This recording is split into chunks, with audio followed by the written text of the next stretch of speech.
अगर आप stock market में इन्वेस्ट करते हैं या फिर इन्वेस्ट करना चाहते हैं तो सिर्फ प्राइस को देखकर ही स्टॉक को मत खरीदिए। देखिए, वॉरेन बफेट जी का कहना है कि प्राइस व्हाट यू पे and value is what you get. और इसी वैल्यू को समझने के लिए आपको आने चाहिए फंडामेंटल एनालिसिस।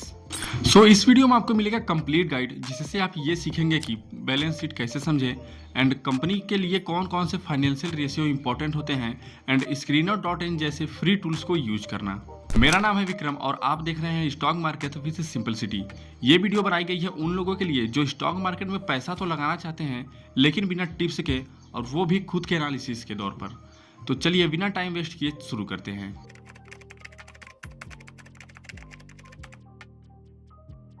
देखिए, फंडामेंटल एनालिसिस का मतलब ये है कि किसी कंपनी को अंदर से समझना, जैसे कंपनी कितना मुनाफा कमा रही है, कंपनी पर कितना कर्ज है और कंपनी का मैनेजमेंट कैसा है। ये सब पैरामीटर्स हमें ये बताती हैं कि कंपनी का फ्यूचर ब्राइट है या फिर नहीं। इस एनालिसिस से हमें ये समझ में आने लगता है कि कंपनी ओवर वैल्यूड है, अंडर वैल्यूड है या फिर फेयरली प्राइस्ड है।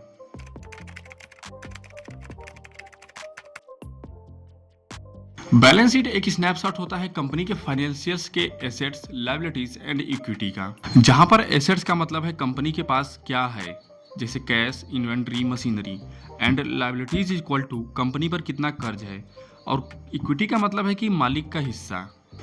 तो इन सब का फॉर्मूला बनता है assets equal to liabilities plus share holder equity.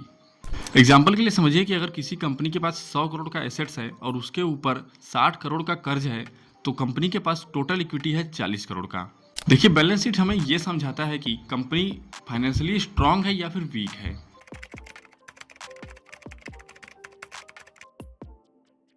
तो हम कुछ ऐसे रेशियोज के बारे में समझेंगे जो फंडामेंटल एनालिसिस के बैकबोन है।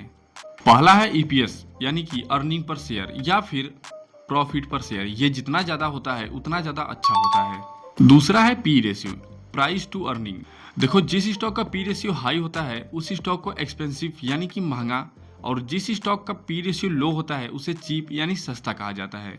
लेकिन किसी भी कंपनी का पी रेशियो उसके सेक्टर से कंपेयर किया जाता है। ये नहीं कि किसी दूसरे सेक्टर का कंपनी है उससे के साथ कंपेयर करेंगे, उसी सेक्टर का जो कंपनी होगा उसके साथ कंपेयर किया जाता है। तीसरा है आरओई, रिटर्न ऑन इक्विटी। इसका मतलब यह है कि हर इक्विटी पर कितना रिटर्न आ रहा है। एंड अगला है डेप्ट ऑन इक्विटी रेशियो। देखिए, जिस भी कंपनी का डेप्ट टू इक्विटी 1 से कम होता है उसे सुरक्षित माना जाता है।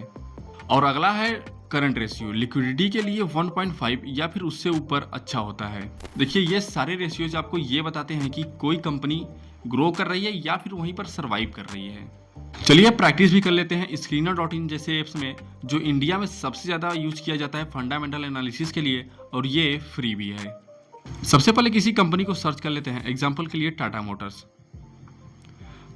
तो ओवरव्यू में आपको मिलता है आरओई, पी रेशियो, डेप्ट ऑन इक्विटी, सेल्स ग्रोथ, फिर फाइनेंशियल टैब्स में full balance sheet and PNL देख सकते हैं, और रेशियो टैब में सभी इंपॉर्टेंट मैट्रिक्स आपको रेडीमेड मिल जाएंगे।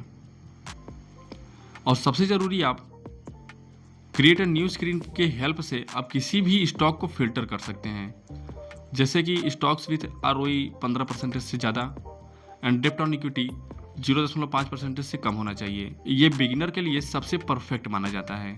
तो जब तक आप फंडामेंटल एनालिसिस नहीं सीखेंगे तब तक स्टॉक के प्राइस के पीछे भागते रहोगे और हमेशा गलत स्टॉक उठा लोगे। So don't follow the tips, follow the data. ये सभी एनालिसिस आपको शुरुआत में बोरिंग लग सकते हैं, लेकिन मेरी मानिए यही स्किल्स आपको लॉन्ग टर्म में पैसा बनाकर देगा।